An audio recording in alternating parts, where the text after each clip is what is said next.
Evan Hale never expected the first alien who truly noticed him would do so in silence.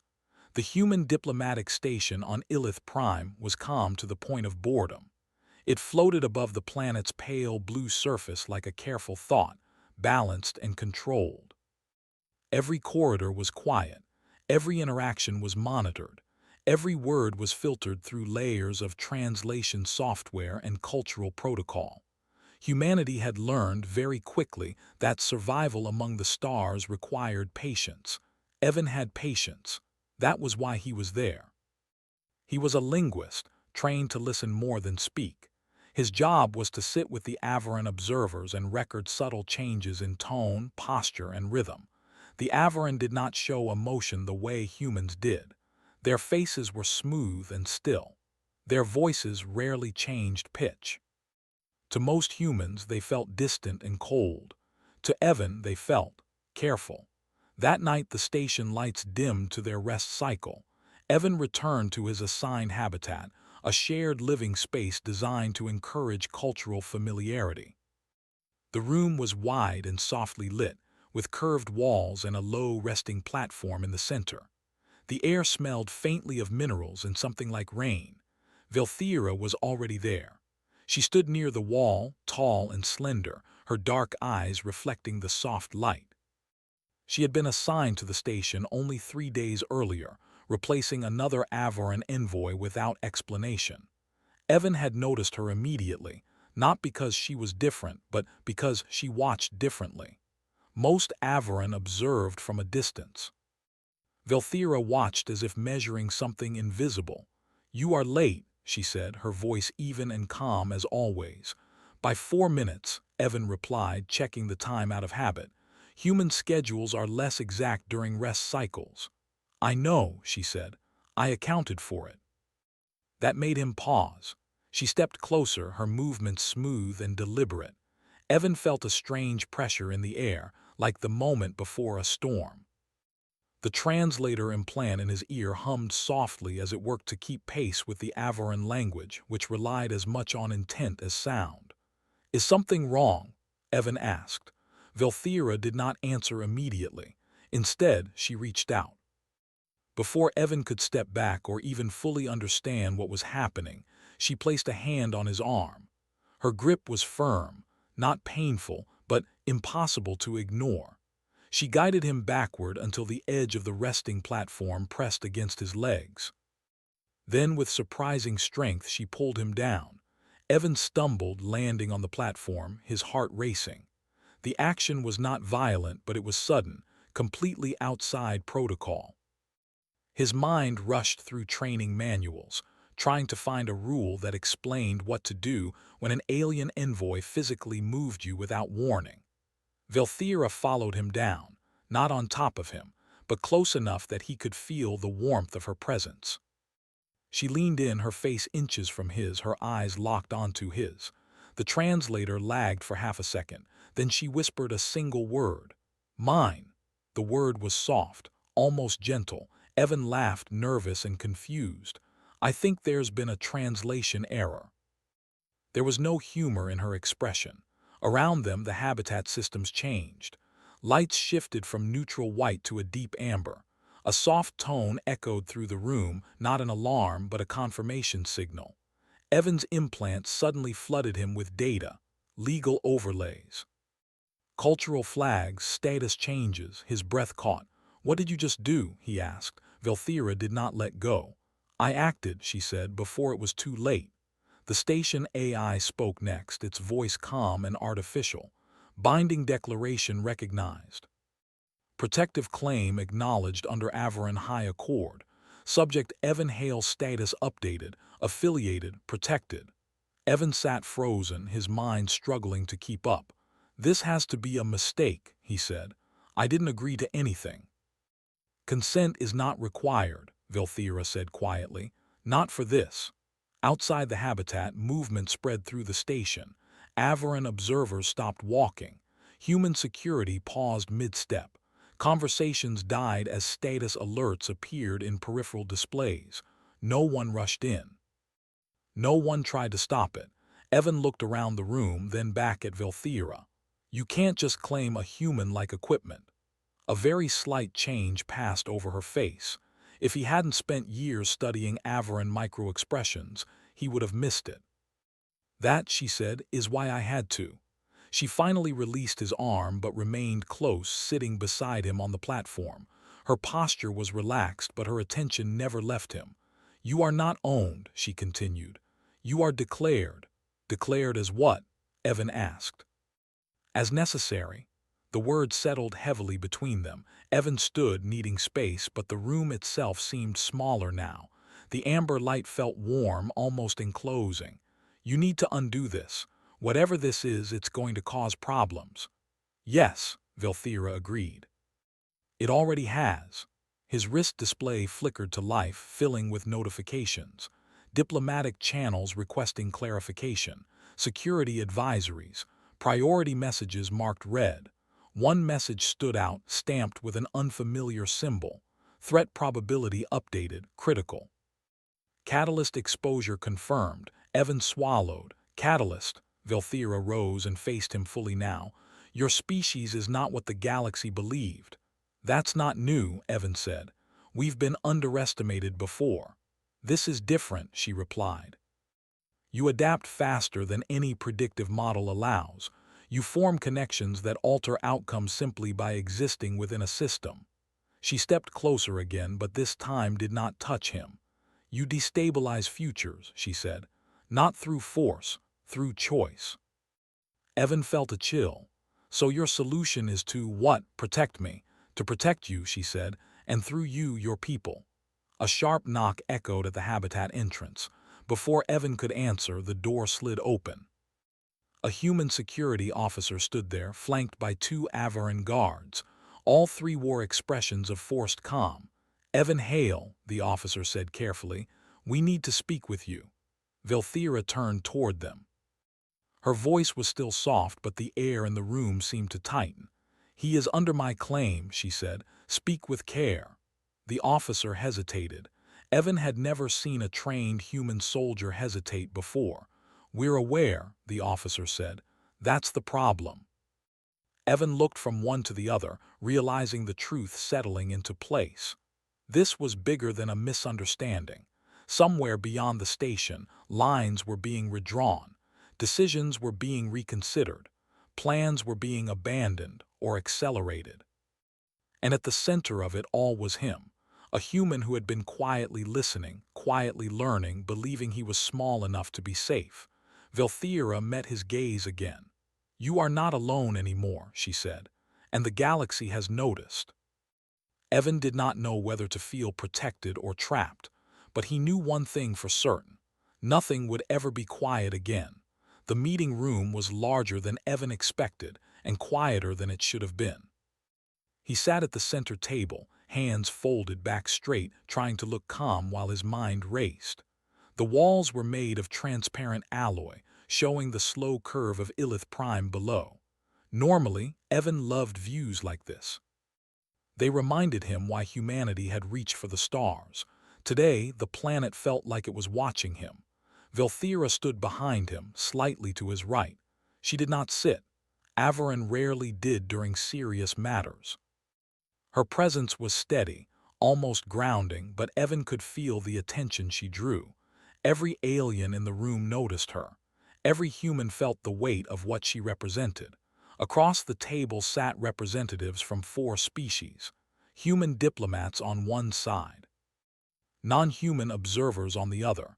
No one spoke at first. Finally, Ambassador Reyes cleared her throat. Let's begin, she said. We are here to discuss the Avaran protective claim placed on human citizen Evan Hale. Evan flinched at the words protective claim. Velthira did not. The claim is valid, Velthira said. It follows our oldest laws. Reyes nodded slowly. That may be so, but it was placed without consent and without warning. That is a serious breach of trust.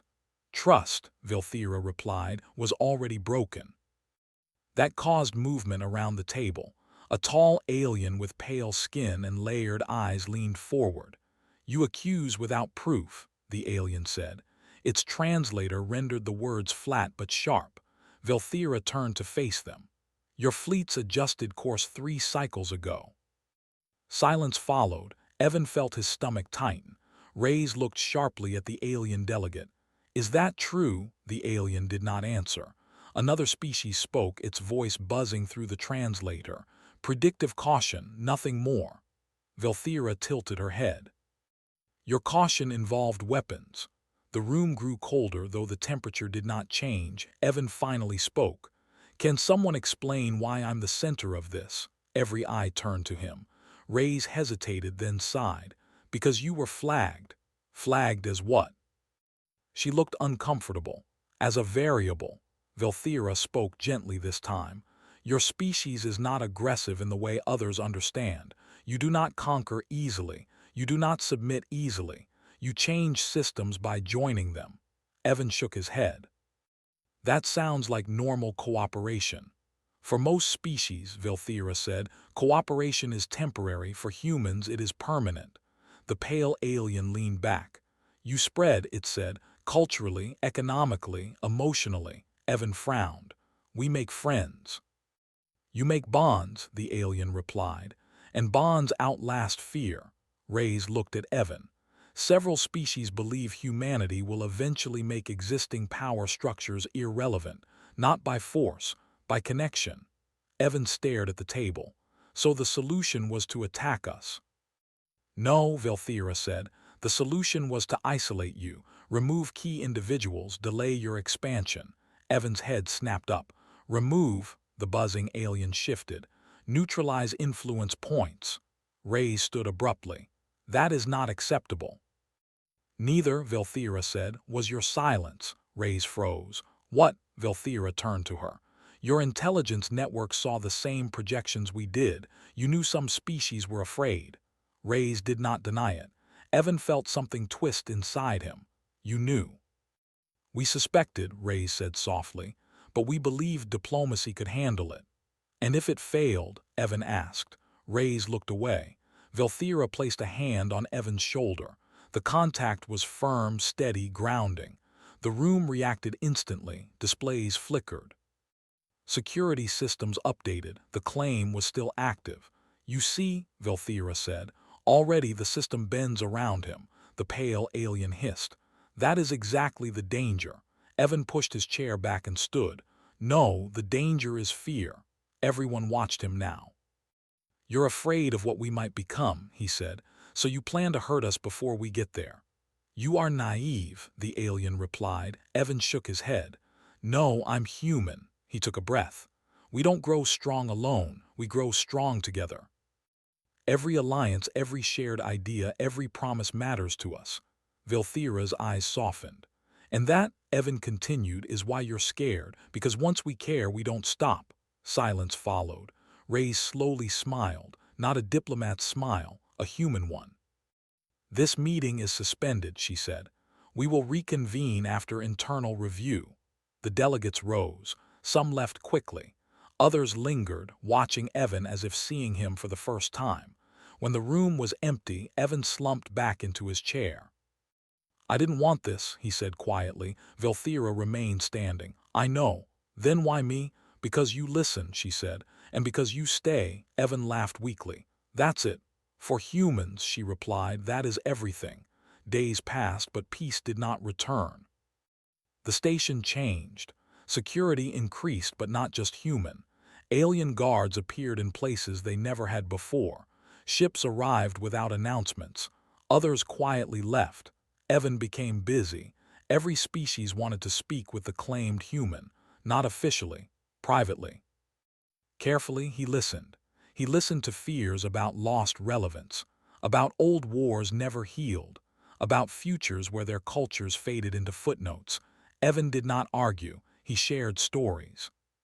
He talked about Earth, about nations that once tried to destroy each other and now shared satellites, about languages that blended, about mistakes and recovery. You lose yourself, one alien accused. We change, Evan replied. That's not the same thing. Velthira watched it all. She stayed close but never interfered. One evening, Evan finally asked, Are you ever going to let go? She considered the question. When the threat passes. And when will that be? When they stop seeing you as a weapon, Evan sighed. That could take a while. Yes, she agreed, it will. An alert interrupted them, priority channel, unknown origin. Ray's appeared on the screen, her face tense.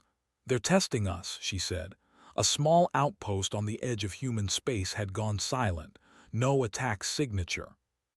No debris, just gone. Evan felt cold. A warning. Yes, Ray said, they want to see how we respond. Velthira's posture changed. If humans strike back, fear will justify everything. Evan closed his eyes, then he smiled. No, he said, we won't do that. Rays blinked. Evan, we go there, he said. Together, humans and Avaran, openly, peacefully. They might attack. Then they show everyone who they really are, Evan replied. Velthira studied him. Slowly she nodded. This, she said, is why I claimed you. The ship departed hours later, carrying a message instead of weapons. Evan stood at the viewport as stars stretched into lines. For the first time, the galaxy was not watching humanity with fear. It was watching with uncertainty. And uncertainty, Evan knew, was the beginning of change. The ship moved quietly through space, its engines steady and calm. Evan stood near the front viewport, hands resting on the rail, watching the stars drift past. The silence inside the ship felt different from before. It was not empty, it was focused. Velthira stood a short distance behind him. She did not speak. She did not need to. Evan had learned that her silence often meant she was listening to things others could not hear. Patterns, signals, intent. The outpost appeared ahead of them like a shadow against the stars. It was still there, but barely. The structure floated where it should not have, power low, lights dark, communication silent. No signs of battle, no broken hull, just absence. It felt wrong, like a room where someone had just been but left too quickly. Evan felt his chest tighten. They took it, he said. Yes, Velthira replied, but not destroyed it. The ship slowed. No weapons armed. No shields raised beyond standard safety. The message they broadcast was simple and open. We are here. We are not attacking. Other ships appeared moments later. Alien vessels of different shapes and designs holding position at a distance. Observers, watchers. The galaxy was paying attention now. A signal came through. Not a demand, not a threat, an invitation. Evan looked back at Velthira. They want to talk. They want to test, she corrected. The airlock opened soon after. Evan stepped through with Velthira beside him. No guards followed. That alone sent a message. The space inside the outpost was dim but intact. Gravity was stable. Systems were running at minimum power. At the center of the main chamber stood three figures, tall and sharp-edged, their forms wrapped in dark armor that seemed to absorb light. One of them stepped forward. You came without weapons, it said. Yes, Evan replied. That was unwise. Maybe, Evan said, but it was honest. The figure studied him. You are the claimed one. I am human, Evan said. The claim doesn't change that. The figure turned slightly toward Velthira. You bind yourselves to instability. Velthira's voice was calm. We bind ourselves to possibility. The alien laughed softly. Possibility ends civilizations. Evan shook his head. Fear does. The alien's gaze returned to Evan. Your kind spreads, you replace. You make others less important. That's not true, Evan said. We don't replace, we connect. You consume culture. We share it, Evan replied, and we let it change us. The alien paused. Why come here, it asked. You know we could end you, Evan nodded. Yes. But you didn't, silence stretched between them. You took the outpost, Evan continued, not to kill but to scare, to see if we would respond with violence. And, the alien asked. And we didn't, Evan said. We came to listen. Velthira watched closely. This was the moment she had feared and hoped for at the same time. Humans stood at edges and spoke instead of striking. It was dangerous. It was powerful. The alien shifted. You believe words will stop what is coming. No, Evan said. I believe words start things weapons can't finish. A low hum filled the chamber as systems activated.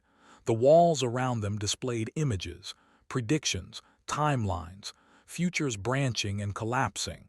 "You see this," the alien said. "This is what happens when humans become central. Alliances form, old powers fade, balance breaks." Evan stepped closer to the display. "That balance you're protecting," he said softly. "Who does it protect?" The alien did not answer. "Because from where I'm standing," Evan continued, "it protects those already on top." Velthira felt it then. A shift, not surrender, consideration. "You fear being forgotten," Evan said. "So do we. That's why we write and build and remember." "You move too fast," the alien said. "We move because time matters," Evan replied. "Because people matter." The alien looked at the images again. "And if we step aside—" "You won't disappear," Evan said. "You'll change like we all do." Another silence. Finally, the alien spoke. "If we release the outpost, the claim ends." Evan looked back at Velthira. "Does it?" She met his gaze. "The claim can be released at any time." The alien watched closely. "Will you?" Velthira turned fully to Evan. "This is your choice." Evan felt the weight of it settle on him. Protection, influence, safety, all tied to something he never asked for. He smiled, small but real. "I don't need to be held to stand," he said. Velthira nodded slowly. She stepped back and placed her hand over the symbol at her chest. The air shifted, systems updated. The quiet pressure Evan had felt since the claim began slowly faded. The alien stiffened. "You give up your shield," Evan shrugged. "I trust what we've built." The outpost lights brightened. Power returned. Human signals flared back to life.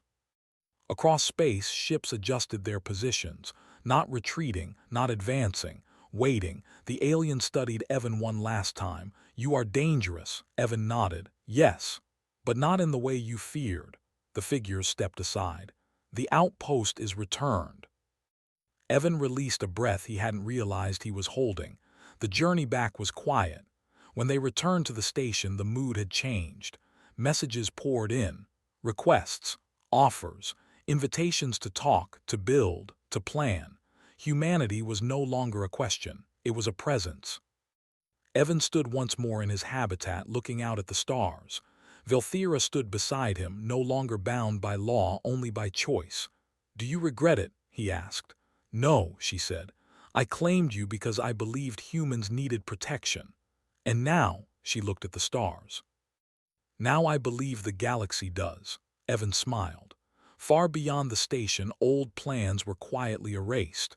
New ones began, not written in fear but in cautious hope. Humanity had not conquered. It had stayed. And that, the galaxy was learning, was far more powerful.